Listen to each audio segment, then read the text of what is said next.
네.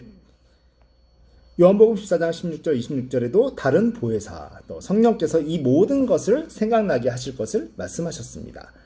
자, 사도들이 복음을 전파하며 서신을 편지서들을 성경을 기록하기 시작할 때 그들은 예수님이 하나님의 본질 그 자체이시며 그 다음에 성령님도 온전한 하나님이시라고 동등한 하나님이시라고 증거했습니다. 그런데 만약 성경과 다른 이야기를 하면 안 되겠죠. 그리고 이제 우리가 신약에 나타난 이제 그런 삼위일체의 모습들을 간단하게 본다라면 예수님이 침례받을 때 마태복음 3장 16절 17절 침례받으실 때 또 삼위일체 하나님의 공동사역일 수밖에 없는 게 드러났고 마태복음 28장 19절 20절에서도 이제 예수님이 부활하시고 승천하시는 그 가운데도 이제 그렇게 삼위일체 하나님으로서 너희와 함께하겠다라고 말씀하십니다. 그러니까 곧 너희를 붙들어줄 보혜사 성령이 곧 나라고 그리고 아버지 하나님도 여기에 동시에 그분이시라고 삼위일체 하나님을 이야기합니다. 그리고 고린도전서 12장 4절 6절을 통해서 성령의 은사를 통해서 역시 같이 나타나시는 성령 하나님의 역사와 이 삼위일체 하나님의 공동사역임을 밝히고 있습니다. 그리고 우리가 축도로 많이 하고 있는 예배 후에 축도로 많이 하고 있는 고린도후서 13장 13절을 통해서 바울의 축도를 통해서도 삼위일체 하나님의 영광으로 선포하고 있다라는 것입니다. 자, 삼위일체 하나님의 역할에 대해서 우리가 좀 볼 필요가 있습니다. 삼위의 하나님 가운데 성부는 창조자로, 성자는 중보자로, 성령은 실행자로 활동하시는 것, 우리에게 그렇게 기능적으로 여겨지는 것입니다. 그 역할을 수행함에 있어서 물론 공동사역이에요. 오해하면 절대 안 됩니다. 성부와 성자와 성령은 서로 인정하고 서로 협력하십니다. 그게 성품이에요. 해야 되니까 협력하는 게 아니에요. 성자는 성부와 성령을 증거하십니다. 요한복음 5장 19절 그 다음에 요한복음 14장 26절에 그렇게 이야기합니다. 성령은 성자를 증거하십니다. 서로 증거하시는 거예요. 삼위일체 하나님의 공동사역일 수밖에 없다고. 요한복음 15장 26절에 또 그렇게 성령께서 성자를 증거하신다라고 이야기하고 있습니다. 그리고 마태복음 3장 17절에도 성부 하나님께서 성자 예수 그리스도를 증거한다라고 삼위일체 하나님의 개념에 대해서 계속 이야기하고 있는 것이죠. 창조자이신 성부 하나님은 우주 만물을 창조하시고 주관하시며 인간 구원을 계획, 플랜을 짜신 거죠. 하나님의 창조 사역에 성자와 성령도 함께 참여해서 서로 협력, 창조 때부터 공동 사역이었다라는 것. 창세기 1장 1절 3절 확인해 보세요. 그리고 26절 확인해 보세요. 그 다음에 중보자로서의 성자, 그러니까 우리에게 중보자에서 예수 그리스도가 상징되는 것이죠. 그 사역을 행하셨고, 그러나 본질적으로는 공동 사역이었다라는 것입니다. 성자 예수님은 성육신하시고 십자가에 달려 죽으심으로 인간을 위한 구원의 길을 이루셨어요. 여기서 아까 말씀드린 양성론이 나오는 거죠. 만약에 단성론, 그냥 오직 신성만 하나님으로서의 성품만 지니셨다면 그의 죽음이 우리에게 의미가 있을까요? 아무런 의미가 없습니다. 우리의 승리의 모델이 되어주신 것은 그의 양성론, 완전한 사람이면서 완전한 신이었기 때문에 완전한 사람이기만 한다면 아무런 의미가 없겠죠. 제가 죽어서 여러분을 구원할 수 있을까요? 그거랑 똑같은 거예요. 그런데 완전한 하나님으로서 할 능력을 가지고 또한 미치는 영향력이 사람으로서였기 때문에 우리 사람에게까지 미쳐진 것입니다. 신적 영역과 권세에 우리가 들어가게 된 것이죠. 네. 어쨌든 사도행전 13장 39절, 그다음 에베소서 2장 13절에 그렇게 증거하고 있습니다. 또 그리고 베드로전서 1장 2절과 로마서 8장 28절에 성자의 구속하시는, 우리를 위해서 피 흘리시는 그 행위에 있어서 성부는 구속을 또 계획하시고 계속 공동사역을 이야기하십니다. 성령은 성자의 구속 행위를 또 증거하십니다. 이게 맞다라고 나타내십니다. 요한복음 14장 26절과 로마서 8장 16절 17절에 그렇게 서로 협력하시는 삼위일체 하나님의 공동사역을 계속 이야기하십니다. 성자 예수 그리스도의 일하심, 사역은 하나님과 인간 사이에 우리 막힌 담을 허물어버리고 하나 되게 하신 중보 역할을 하십니다. 에베소서 2장 14절 16절. 이것도 공동사역입니다. 우리에게 그런 기능으로 다가오지만, 그런 기능을 하심으로 상징되고 보여지지만 이 모든 것은 공동사역이라는 거 절대 잊지 마셔야 됩니다. 아시겠죠? 그리고 또 실행자 성령, 오해하시면 안 돼요. 성령은 실행자로서의 기능을 하시는데 결국은 뒷받침하시면서 같이 하는 같이 백그라운드에서 같이 사역하시는 게 아니면 이 시대는 불가능합니다. 자, 고린도전서 2장 13절과 같이 성령님은 성부와 성자의 보내심을 받아서 하나님의 말씀을 영감으로 인스피레이션, 영감으로 주시고 또 구원 사역을 위해 교회를 인도하시고 확장시켰어요. 초대교회를. 에베소서 1장 22절에서 그리고 2장 22절 등에 증거되고 있습니다. 또 고린도전서 3장 16절과 같이 성령님은 성도들의 마음을 성전으로 삼아, 우리 걸어다니는 성전이라고 그랬죠. 성전으로 삼아 dwelling, 거주하시면서 계속 거기 계시는 거예요. 그리고 베드로전서 1장 2절과 같이 성도들로 하여금 거룩한 삶을 살게 하신다. 여러분, 이게 중요해요. 우리가 구원받고 예수 그리스도가 우리를 구속하시는 그 구원 사역이 공동 사역이라고 그랬죠. 그걸 믿으면서 이제부터는 됐습니다. 제가 믿습니다. 여러분 할 수 있을 것 같아요? 못합니다. 구원 여러분 것을 유지한다면 천국 가고 영원한 하나님과 함께 할 수 있고 지옥 가지 않을 수는 있겠지만, 여기서 이 땅 가운데서 우리가 육신을 입고 온전하게 살아갈 수 없어요. 하나님의 뜻대로 살아갈 수 없어요. 여러분이 십자가의 보혈을 믿는다라는 것은 성령님을 모실 자격을 얻는 거예요. 우리 같이 고백해 볼게요. 성령님을 얻기 위해서는 예수 그리스도를 먼저 믿어야 된다.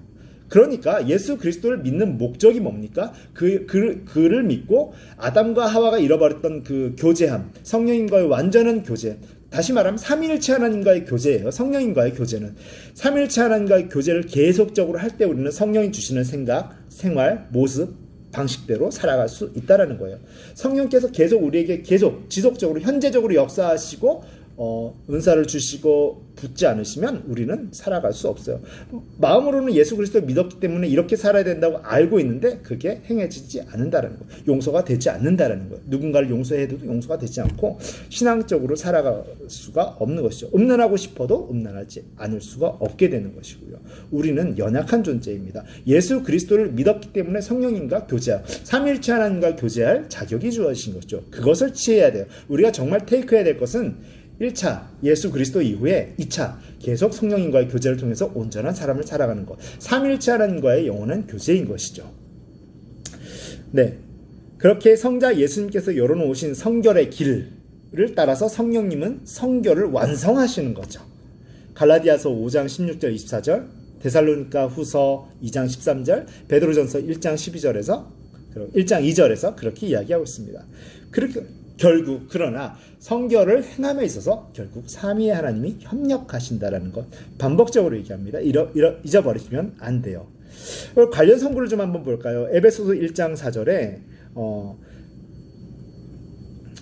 또 삼위일체 하나님, 그리고 에베소서 1장 7절에도 성자 예수 그리스도, 그러나 삼위일체 하나님의 공동사역. 히브리서 10장 15절 16절에서도 성령 하나님을 통한 그러나 삼위일체 하나님의 공동사역임을 계속해서 반복적으로 드러내고 있습니다.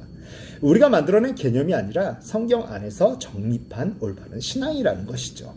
자, 이제는 우리가 마지막으로 삼위일체에 대한 잘못된 견해들을 좀 보고, 왜 이것을 봐야 될까요?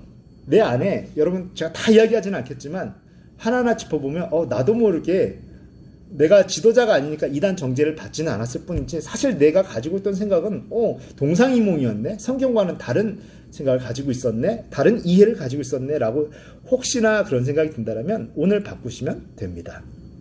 아시겠죠? 한번 잘못되면 바꾸고, 만약 잘못되지 않았다면 그 생각을 더 견고히 가지고 있다면 우리는 건강한 신앙인이요, 건강한 전도자가 될 수 있을 것 같습니다. 첫째, 단일 신론, 유일신론이라기도 하는데요, 양자설입니다. 하나님을 삼위일체의 하나님이 아닌 오직 하나님 한 분만을 믿는 것으로, 그 다음에 모나키안주의자라고도 불려요. 이 사람이 이제 창시자가 돼서 그렇게 앞장서서 외쳤기 때문에 이들은 유일하신, 이런 걸 지지하는, 이 단일신론을 지지하는 사람들은 삼위일체론과 반대예요. 그냥 어떻게 보면 삼신론도 아니고 이거는 그냥 믹스, 자기들이 마음 편하려고 그냥 믹스를 해버린 거야. 믹서기에 갈아가지고 완전히 유기적으로도 화학적으로도 하나가 된 거. 그런 개념을 좀 생각해 보세요. 그래서 완전히 한 분이야. 이거 얼마나 속편합니까? 이렇게 생각하고 싶은데 성경이 그렇게 이야기하고 있나요? 아니에요. 성경은 새 위격, 그러나 한 분이신 것을 계속 이야기하고 있어요. 단일신론은 예수 그리스도가 오기 전에 이스라엘 백성이 미처 이해하지 못한 그 유일신론, 하나님 한 분, 성분지 그냥 한 분인지를 애매하게 오해하고 있는 것, 그저 거기서 벗어나지 못하고 있는 것입니다. 그래서 유대교가 단일신론에 좀 가까울 수 있겠죠. 아무래도. 그래서 이들은 유일하신 하나님을 좀 지나치게 좀 이렇게 높이고 강조하려다가 예수님의 신성을 제한해버리는 오류를 이렇게 범하는 거예요. 예수님은 단순히 인간일 뿐인데 침례를 받고 난 후 성령이 임하심으로 하나님께서 그를 신격화해서 양자로 진짜 신이 된 거예요. 그렇게 되었다라고 주장합니다. 여러분, 지금까지 제가 침 튀기면서 얘기했던 삼위일체 하나님의 수많은 근거들과 정반대가 됩니다. 좀 더 심하게 얘기하면 이단이라는 얘기예요. 이단설이에요. 여러분 마음에 있다라면 좀 바꾸시기를 바랍니다. 이런 주장은 예수님의 신성을 거부했다는 이유로 이단으로 정죄됩니다. 성경은 예수님이 참 하나님이심을 완전한 처음부터 하나님이셨고 영원한 하나님이셨고 창조된 분이 아님을 분명히 밝히고 있어요. 이사야서 9장 6절이 그렇게 밝히고 있습니다. 이사야서는 구약에 이미 그렇게 밝혔음에도 불구하고 그들이 다른 이제 몇몇 선지자를 대한 이스라엘 백성이 이 삼일체 하나님에 대해서 온전히 이야기는 좀 어려웠어요. 그렇기 때문에 크게 문제 삼지 않았지만 지금은 이제 정말 문제 삼을 수 있는 시대예요. 왜냐하면 하나님이 예수 그리스도 통해서 완전히 밝혀진 시대이기 때문에 우리는 이것을 집중해야 됩니다. 구약 시대에는 이미 증거가 있음에도 불구하고 이사야 선지자를 통해서 그렇게 이야기하고 있음에도 불구하고 크게 문제시 되지는 않았어요. 거기까지 이제 하나님이 계획이 좀 상황이 아니었던 것이죠. 그냥 하나님께서 기대하지 않는 거죠. 그렇게까지 이해하기를. 그러나 그때 역시도 하나님은 삼일체 하나님이셨습니다. 이사야도 그렇게 이야기했던 것처럼. 자, 두 번째 오해는 어떤 게 있을까요? 성부 순환설입니다. 우리가 좀 순환당했다. 나 완전 이거 순환이야, 순환. 완전히 이렇게 얘기하잖아요. 그러니까 성부 하나님이 순환당했다는 거예요. 양태론이라고도 합니다. 성부 순환설을 처음 주장한 사람이요, 사벨리우스라는 사람인데 그는 양태론을 통해서 좀 유명한 신학자였어요. 그런데 엇나간 거죠. 삼위 하나님을 부정해버립니다. 결국은 유일신론인데 이거를 또 양태론으로 설명을 하는 거예요. 여러분, 우리 중국에 가면 경극이라고 있어요. 가면극인데 휙 쓰고 또 다른 가면 휙 쓰고 근데 본질이 변함이 없어요. 1인 3역이란 말 들어보셨죠? 1인 3역 하는 거예요. 그래가지고 이 양태론은 뭐냐면 시대에 맞게 처음에는 창조시대 때는 성부 하나님이, 그 다음에 예수 그리스도 시대 때는 성자 예수 그리스도의 모습으로, 그러니까 온 지구의 섭리를 다 놔두고 오신 거예요. 삼위일체 하나님의 구도가 무너지면 이 세상이 존재할 수 있을까요? 단 한순간이라도 존재할 수 없습니다. 그런 건 물론이고, 물론 이제 그건 삼위일체 하나님의 그 개념 자체도 무너지거니와, 이거는 그냥 유일신인데 여기 왔다, 지금 여기 와 계시는 거예요. 전체 우주를 섭리하지 않고 여기 와 계시는 거예요. 마치 그리스 신화처럼.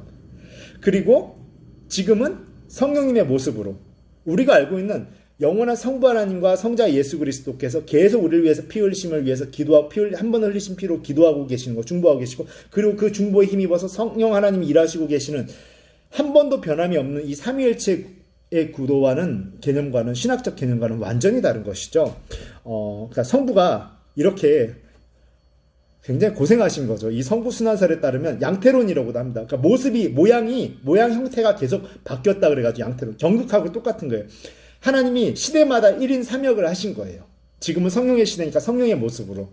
좀 웃기죠. 이게 양태론입니다. 어쩌면, 그런데 여러분 가운데 그렇게 생각하시는 분도 꽤 있을 수도 있어요. 한번 점검해 보시기를 바랍니다. 여러분이 아직 지도자가 돼서 그런 신학을 펼치지 않았기 때문에 큰 문제는 되지 않았을 수도 있어요. 그러나 지금이 좋은 기회라고 생각합니다.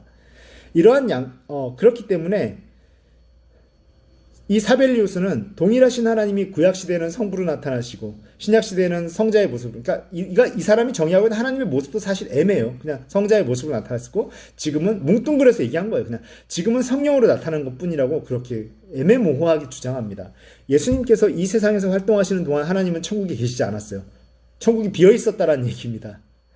십자가에서 고난당하시고 죽으신 것이네. 성부가 순환당한 거예요. 좀 되게 감동이기도 한데 이거는 성경적이지 않아요.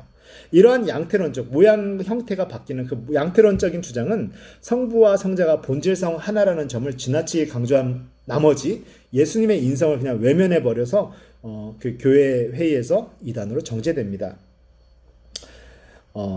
왜냐하면 왜 예수님의 인성을 외면했다고 하냐면 하나님이시기 때문에 그냥 이거는 이제 더 나아가서 예수님 그냥 가연설처럼 그냥 이렇게 완전히 사람일 수 없다라고 그냥 그렇게 얘기한 거예요. 그러니까 실제로 신이 이 모습 가운데 우리에게 그렇게 보여졌다라는 거, 이 땅 가운데. 그렇기 때문에 실제로 육신을 타고 왔다라는 주장도 할 수가 없는 거예요. 그리고 가연설, 그러니까 가짜로 모습만, 가시적으로 모습만 그냥 이렇게 현현한 거. 그래서 가연설이라고 그래요. 이 가연설과도 엮여 있습니다. 그러니까는 완전한 사람이 될 수 있을까요? 없을까요? 없겠죠. 그러니까 당연히 단성론으로 갈 수밖에 없어요. 그런 문제점들이 계속 있는 거예요. 이 성부순환설, 양태론에는. 네. 그러나 요한복음 16장 14절 15절 그리고 요한일서 5장 20절은 이 사벨리우스의 그런 양태론적인 생각에 전혀 동의하지 않습니다. 하나님은 유일한 하나님이시며 그 안에 세 인격을 가지고 계시는 하나님이라고 증거하고 있습니다. 자, 또 하나의 어떤 오해가 있을까요? 종속설입니다. 이 종속절의 주창자는 아리우스라는 사람입니다. 그 사람도 괜찮은 신학자였어요. 그런데 잘못 갔죠. 그는 예수님의 신성을 부인하고 인성만을 강조합니다. 여러분, 신성을 인정하고 인성을 부인한 사람, 단성론자가 또 있었습니다. 여러분, 아까 우리가 처음에 451년에 이제 예수님의 신성도 확립되고 성령님의 신성도 확립된 다음에 이제는 예수 그리스도의 인성을 부인하는 가연설을 주장했다라고 했잖아요. 신성만 주장하고 완전한 사람이 아니었다. 그래가지고 451년 칼게톤 회의에서 칼같이 정제되고 예수님의 인성과 양성, 신성, 이 양성이 확립된 사건, 칼같이 확립된 사건, 칼게톤 공회였습니다. 451년. 이때 우리나라는 백제가 부흥기를 맞이하고 있었죠. 근초고왕과 함께. 여러분 기억하세요. 자, 이때 그런데 이 인성을 부인한 사람이 그때로 끝날 줄 알았는데 여러분 잘 알고 있는 신학자요 의학 박사인 여러분 슈바이처 박사가 사실은 단성론자였습니다. 예수 그리스도의 인성을 인정하지 않는 그런데 이제 그의 유명세에 힘입어서 자칫 오해할 수도 있는데요. 그런 엄밀히 말하면 이단입니다. 자, 어쨌든 그렇게 이제 역사가 흘러왔다라는 것이고요. 이 종속설은 그렇게 아리우스로 인해서 예수님의 오히려 이제 슈바처와는 반대로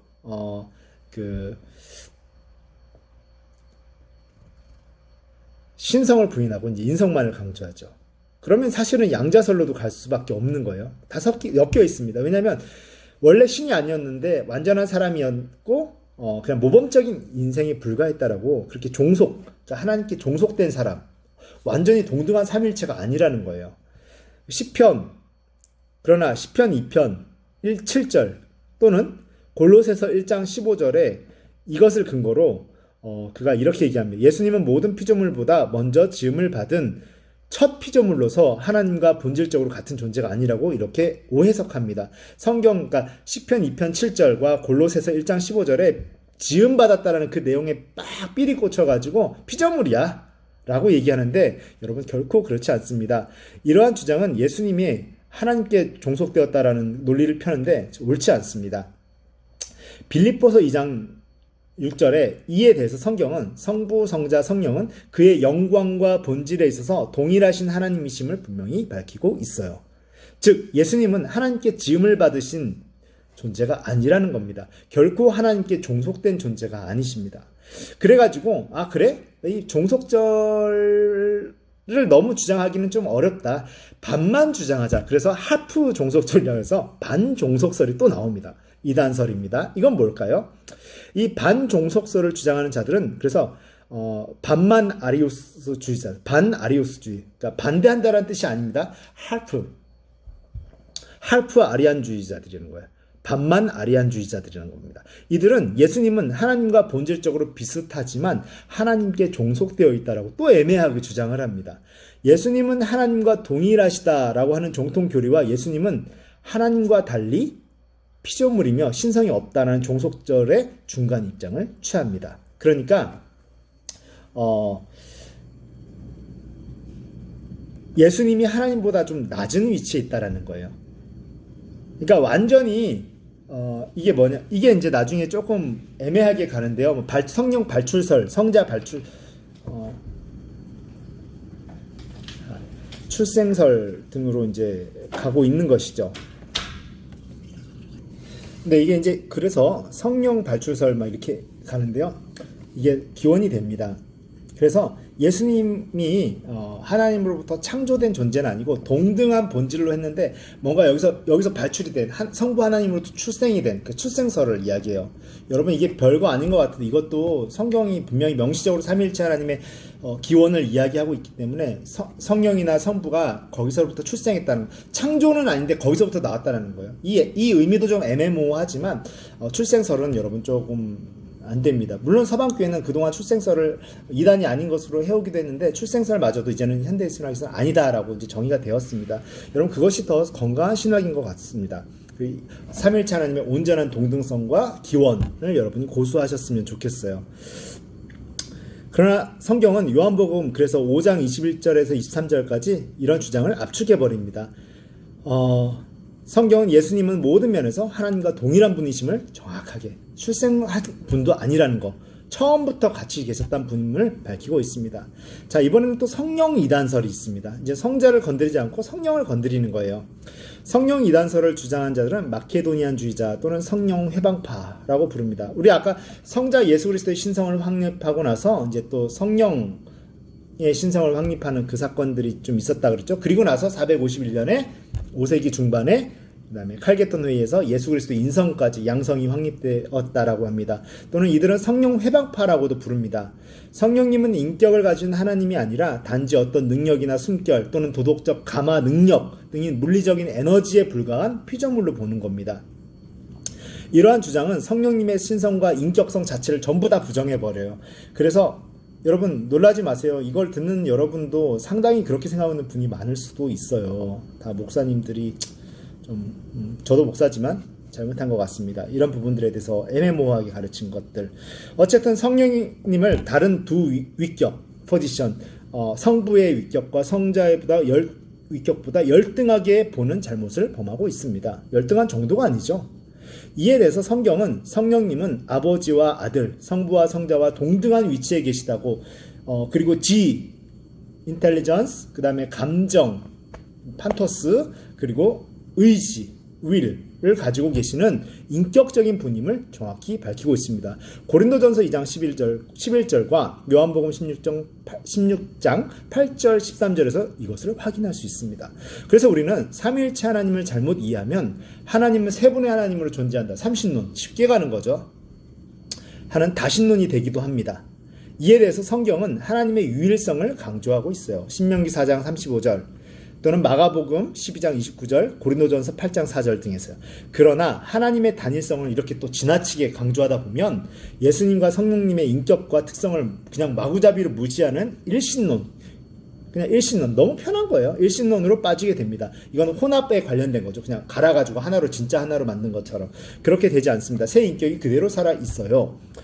삼위일체 하나님은 각각 구별되는 인격을 가지고 계시며 피차 상호관계성과 페리코레시스입니다. 페리코레시스예요. 페리코레시스, 상호관계성과 통일성을 유지하고 계속 그걸 유지하고 그 관계와 존재를 유지하고 계신다는 거예요. 우리의 물리와 화학적으로 비유가 안 되는 개념인 것이죠. 왜냐하면 삼신론으로 읽든가 그냥 묶은 걸로 하든가 아니면 그냥 갈아서 또는 화학적으로 진짜 하나가 되게 만들든가, 우리는 이게 편한데 완전히 세 분이시면서도 완전히 서로 상호 내주순환 교통하시는 완전한 한 분, 우리는 그렇게 이해해야 하는 것입니다. 그렇게 이러한 삼위일체의 신비한 교리는 인간이 논리적인 입장에서 고안해낸 것이 아니에요. 분명히 선포합니다. 성경에, 지금까지 말씀드렸듯이 성경에 분명히 게시된 올바른 교리입니다. 이것을 고의적으로 오해하려고 하지는 않았겠지만 여러분이 몰랐다라면 사실 나 완전히 이단이었네 라는 생각을 가질 수도 있어요. 그러나 다행인 것은 여러분이 이런 사상을 적극적으로 전파하지 않았다는 거 기본 감사한 거죠. 지금부터는 좀 올바른 신학과 건전한 성경적 개념 안에서 좀 좋은 전도자가 되었으면 좋겠습니다. 물론 지금까지도 좋은 전도자였겠지만 기독교 신앙과 삼위일체 하나님에 대해서 우리 좀 더 마무리 지었으면 좋겠습니다. 마지막입니다. 기독교의 삼위일체론은요, 구원론적입니다. 이 삼위일체론에 대한 개념은 목적은 구원론적이라는 거예요.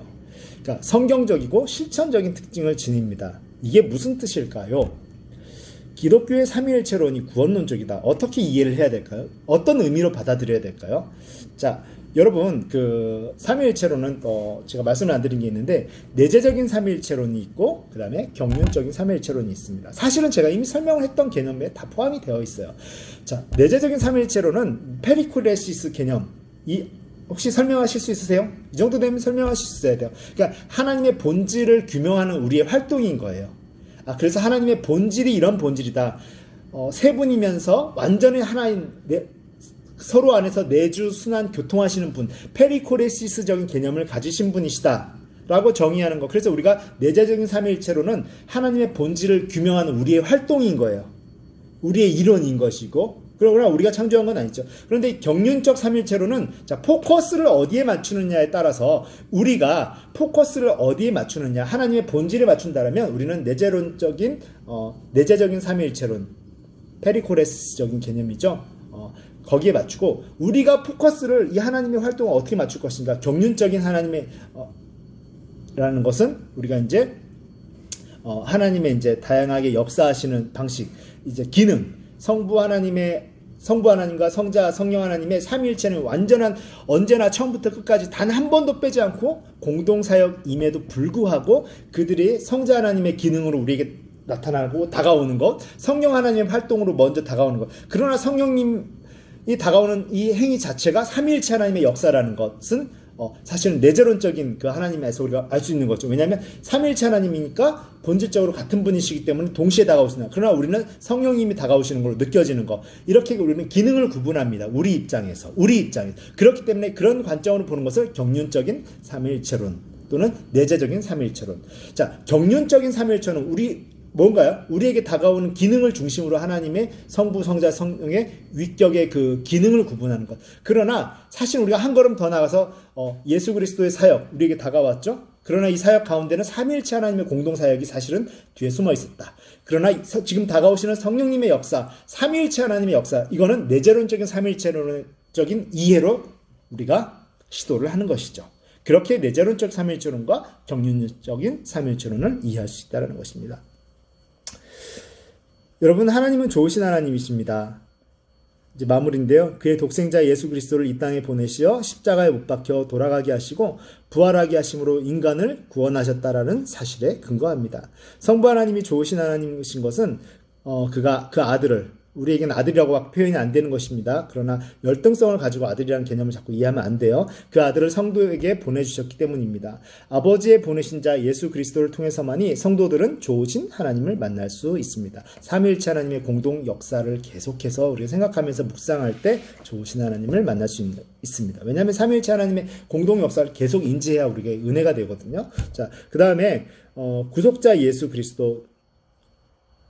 기독교 신앙은 모든 성경 말씀이 예수 그리스도를 증거하고 있다는 믿음의 토대 위에 서 있습니다. 예수 그리스도를 통해 전인 구원의 놀라운 은혜를 알게 된다고 우리 고백하는 것이죠. 예수 그리스도의 구역사역을 통해서 또 그 뒤에 숨어있는 삼위일체 하나님의 공동사역을 경험하게 됩니다. 그러나 우리가 지금 예수 그리스도의 사역을 통해서 먼저 1차적으로 표면적으로 보게 된다는 것은 그의 경륜적인 삼위일체, 하나님의 위격에 따른 기능하심을 먼저 느낀다라는 거예요. 그러나 그 배경에는 삼위일체 하나님의 공동사역이 먼저 전제가 되었다라는 것이죠. 어렵지만 여러분 계속 간단하게 이해하세요.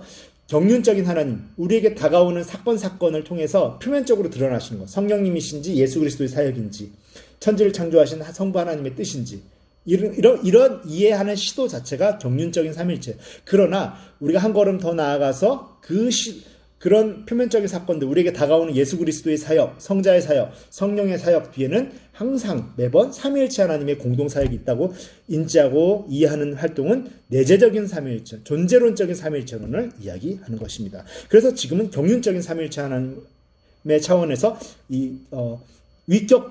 위격이신 하나님 각 위격의 기능들을 1차적으로 다가오는 기능들을 먼저 보는 거예요. 그러나 절대 착각하면 안 돼요. 이 기능들 뒤에는 매번 삼위일체 하나님의 공동사역이 있습니다.